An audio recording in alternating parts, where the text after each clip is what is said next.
Preparem-se. A gente vai fazer uma viagem no tempo hoje.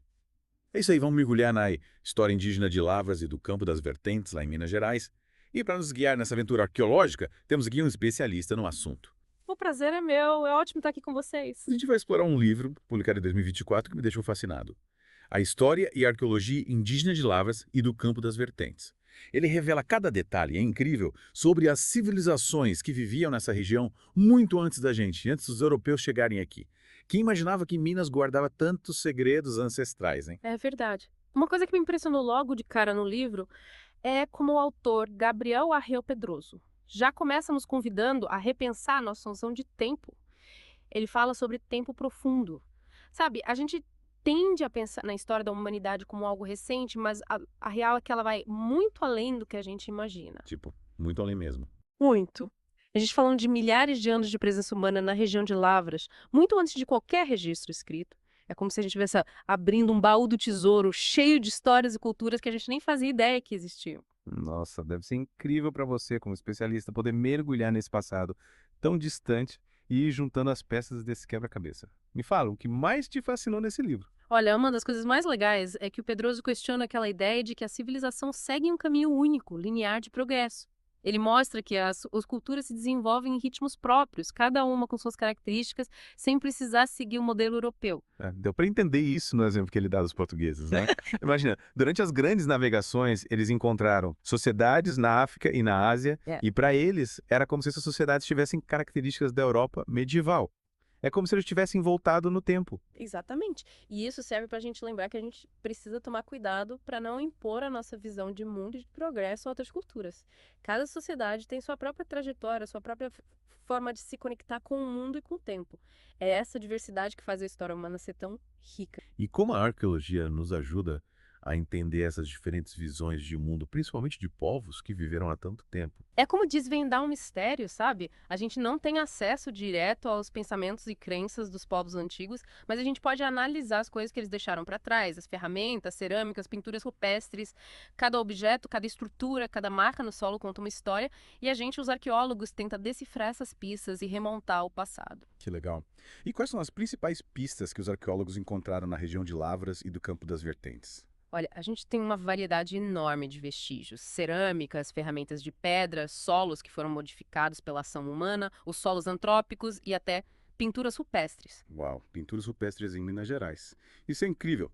Que tipo de imagens elas mostram? Em Lavras, especificamente, a gente ainda não encontrou pinturas rupestres, mas em cidades vizinhas, como Carrancas e Itutinga, a gente encontra painéis com figuras geométricas, animais, cenas de caça e até pegadas humanas. Caramba! Imagina a emoção de encontrar essas marcas do passado, essas mensagens visuais deixadas por pessoas que viveram há tanto tempo. É como se a gente pudesse dar uma espiadinha na vida deles, nos seus costumes, suas crenças. É exatamente essa sensação. E através da análise desses vestígios, a gente pode reconstruir, como um quebra-cabeça, a história dos povos que viveram nessa região, mostrando como a história indígena no Brasil é rica. E por falar em quebra-cabeça, É. um dos vestígios mais comuns em sítios arqueológicos é a cerâmica, né? O que a cerâmica pode nos revelar sobre os povos do passado. A cerâmica é um dos materiais mais duráveis que a gente conhece. Pedaços de cerâmica podem durar milhares de anos e cada pedaço conta uma história. A gente analisa a argila, a técnica de fabricação, a forma dos vasos, as decorações, e tudo isso nos dá pistas sobre a cultura, a tecnologia, a dieta, os hábitos desses povos. É como se a gente pudesse ler a história através dos cacos, né? Incrível. Hum. E o que as cerâmicas encontradas em Lavras e no Campo das Vertentes revelam sobre os povos que viveram na região? O mais interessante é a variedade de estilos cerâmicos que a gente encontra. O Pedroso identificou duas tradições principais: a Aratu-Sapucaí, mais comum no interior, e a Tupi-Guarani, mais presente no litoral. Peraí, duas tradições diferentes na mesma região, isso significa que... Exatamente. Significa que esses povos não viviam isolados. Eles estavam em contato com grupos de diferentes regiões, trocando ideias, técnicas e, quem sabe, até casando entre si. A presença dessas duas tradições em Lavras sugere que a região era um ponto de encontro, um lugar de troca entre diferentes povos. Nossa, isso muda totalmente a imagem que a gente tem dos povos indígenas, né? Hum. A gente tende a pensar neles como grupos isolados, mas na verdade eles estavam conectados, interagindo, influenciando uns aos outros. Com certeza. E essa interação entre culturas é um dos aspectos mais fascinantes da história indígena no Brasil. Os povos indígenas não viviam isolados em suas aldeias. Eles se movimentavam, faziam comércio, formavam alianças e, sim, às vezes também entravam em conflito, criando uma teia de interações que moldou a história e a cultura do nosso país. E como a gente pode saber mais sobre essas interações, sobre como era o dia a dia desses povos? Que tipo de informações os arqueólogos conseguem extrair dos vestígios? Imagina que a gente está investigando uma cena de crime, mas em vez de um crime recente, a gente está falando de um evento que aconteceu há séculos, milênios. A gente analisa cada pista, cada caco de cerâmica, cada ferramenta, cada marca no solo para entender o que aconteceu ali. Parece um trabalho de detetive, só que muito mais desafiador, né? Com certeza. Mas também muito mais recompensador. Cada descoberta é uma vitória, mais uma peça no quebra-cabeça da história. E no caso de Lavras e do Campo das Vertentes, que tipo de cenas os arqueólogos conseguiram reconstruir? O que eles descobriram sobre a vida cotidiana desses povos? Bom, a gente sabe, por exemplo, que eles tinham uma relação muito próxima com a água. A maioria dos sítios arqueológicos da região fica perto de rios, o que indica que a água era fundamental para eles, tanto para beber quanto para pescar e plantar. E a agricultura? Eles plantavam o que eles comiam. A gente tem evidências de que eles cultivavam plantas, sim. A presença daqueles solos antrópicos, a famosa terra preta, em alguns sítios, sugere que eles praticavam algum tipo de agricultura, cultivando milho, mandioca, outras plantas nativas. Que legal. Então eles não viviam só da caça e da coleta. Não necessariamente. É bem provável que eles combinassem diferentes estratégias, aproveitando os recursos da região de um jeito inteligente. Esses povos antigos eram realmente inteligentes, né? Conseguiam se adaptar ao ambiente e tirar dele o que precisavam para viver. Sem dúvida. E essa sabedoria ancestral é algo que a gente pode aprender muito. Eles tinham um conhecimento profundo da natureza, das plantas, dos animais, do clima. E esse conhecimento era essencial para eles. É uma pena que a gente tenha perdido muito desse conhecimento com o tempo, né? Verdade. Mas ainda dá tempo da gente recuperar parte dessa sabedoria. A arqueologia, junto com outras áreas, como a antropologia, a história, a biologia, pode nos ajudar a entender como esses povos viviam, como se relacionavam com a natureza e como a gente pode aprender com eles a viver melhor, de forma mais harmônica com o planeta. E como é que esses povos se protegiam? Eles construíam casas, fortificações. Em Lavras, a gente ainda não encontrou evidências claras de construções complexas, tipo casas ou fortificações. Mas a localização de alguns sítios em lugares altos, como topos de morros, sugerem que eles se preocupavam com a segurança, com a defesa do território. Então, mesmo sem grandes construções, eles escolhiam lugares estratégicos para se proteger, né? Exatamente. E essa preocupação com a segurança e a defesa é algo que a gente vê em várias culturas. A história da humanidade, infelizmente, é marcada por conflitos e disputas. E no caso dos povos indígenas do Brasil, esses conflitos se intensificaram com a chegada dos europeus, né? Infelizmente, sim. A colonização europeia teve um impacto muito negativo sobre os indígenas do Brasil, com guerras, doenças, escravidão, perda de terras e culturas. É triste pensar em como a história do Brasil foi marcada pela violência e pela exploração dos indígenas. Mas é importante a gente conhecer essa história para poder construir um futuro mais justo, mais respeitoso com a nossa diversidade. Concordo. E a arqueologia tem um papel fundamental nesse processo. Ela nos ajuda a resgatar a história e a memória dos povos indígenas, mostrando que eles não foram só vítimas, mas protagonistas da história do Brasil. Falando em protagonistas, o Pedroso dedica um capítulo inteiro a um sítio específico, o Monte Alegre. Por que ele é tão importante para a pesquisa na região? O Monte Alegre é um dos sítios mais bem estudados da região, e ele nos conta muita coisa sobre a vida dos povos que viveram em Lavras e no Campo das Vertentes. Ele foi escavado no começo dos anos 2000, quando estavam duplicando a Fernão Dias, e a escavação revelou uma quantidade enorme de vestígios, principalmente fragmentos de cerâmica, que hoje estão guardados no Museu Bi Moreira, na Universidade Federal de Lavras. E o que esses fragmentos revelam sobre o Monte Alegre?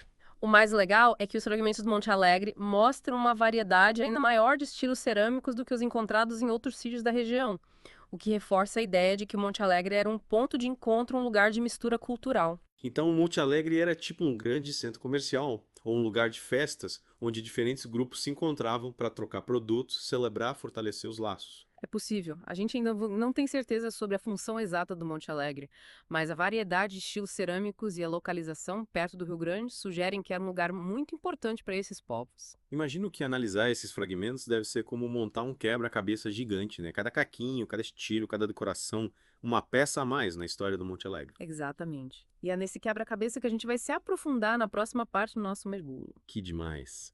Mal posso esperar para desvendar os mistérios do Monte Alegre.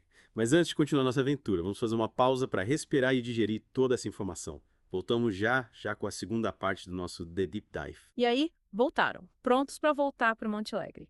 A gente viu na primeira parte como esse sítio era um ponto de encontro, uma mistura de culturas onde diferentes grupos indígenas se encontravam. Agora, vamos nos aprofundar nos detalhes, nas pistas que os arqueólogos acharam e no que elas revelam sobre a vida nesse lugar. Tô pondo por mais. Quais as descobertas mais legais que o Pedroso destaca no livro? Olha, uma coisa que me chamou a atenção foi a diferença na qualidade da cerâmica. Eles encontraram desde peças super bem feitas, com argila fina, bem cozida, decorações elaboradas, até outras mais simples, com argila mais grossa, sem muita decoração. Interessante. Me lembra um pouco a gente hoje em dia, né? Tipo aquela louça chique que a gente guarda para ocasiões especiais e a louça do dia a dia mais resistente. Será que era assim no Monte Alegre? É bem possível.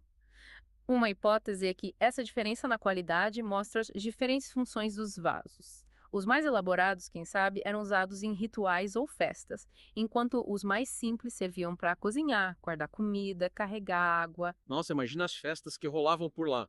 Que tipo de cerimônias você acha que eles faziam? É difícil saber com certeza, mas a gente pode usar a imaginação, né?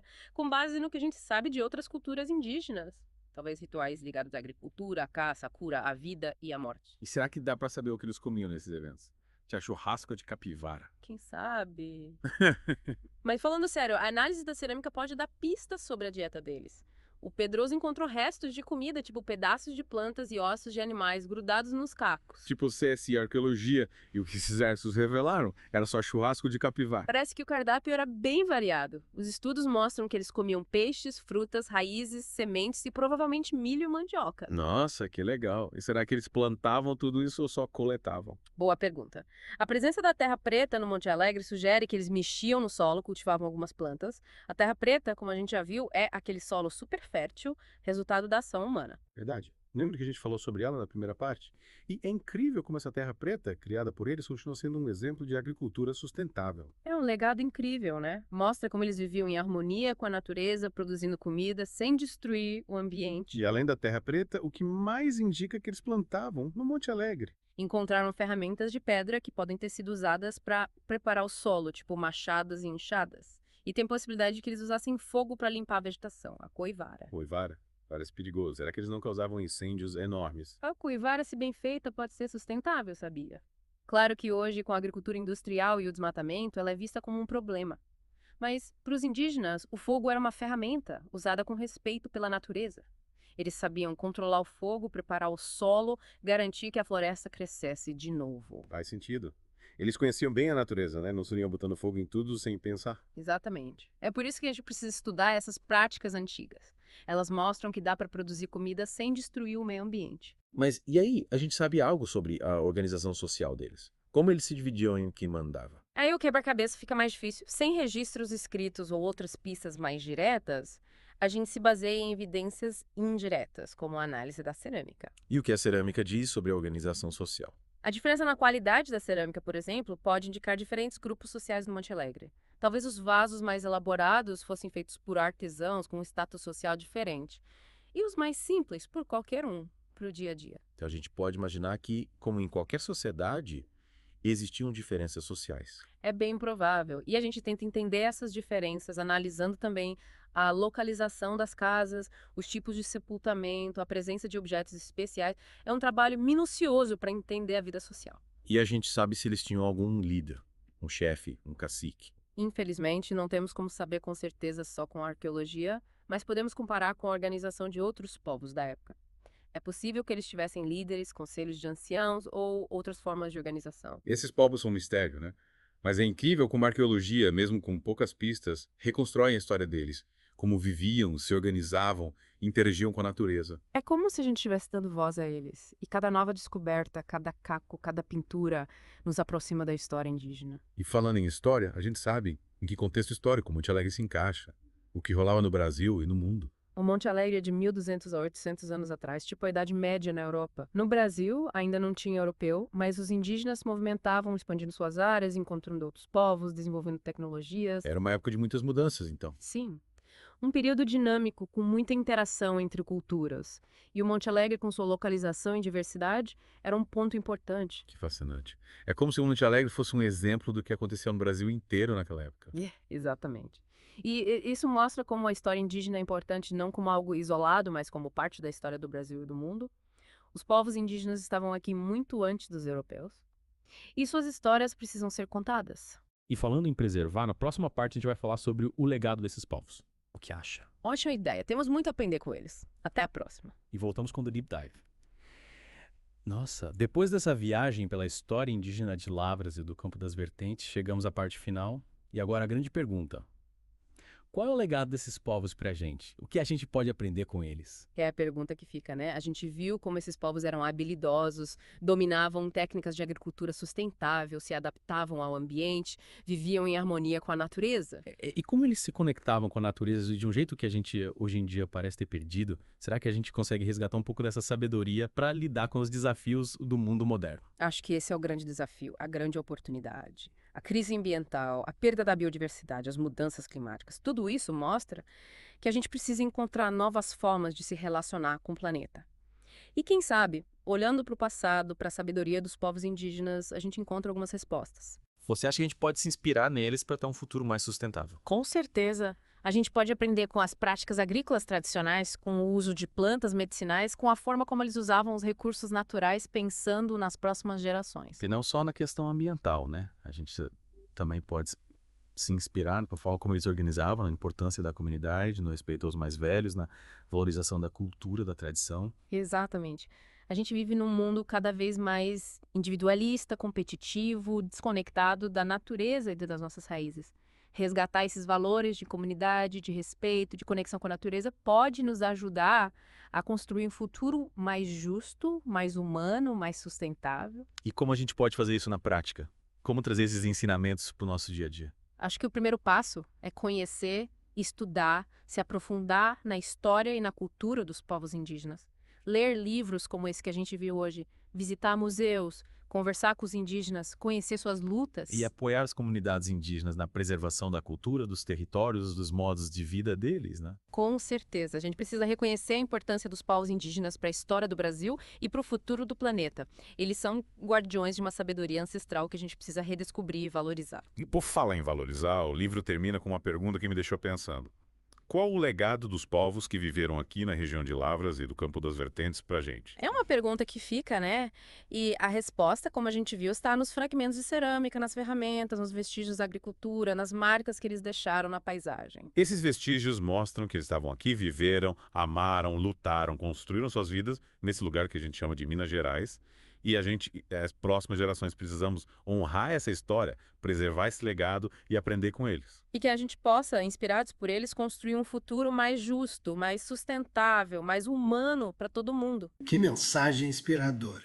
E com essa reflexão, chegamos ao fim do nosso mergulho na história indígena de Lavras e do Campo das Vertentes. Espero que vocês tenham gostado. E que a gente continue explorando juntos os mistérios e as maravilhas do passado. Até a próxima!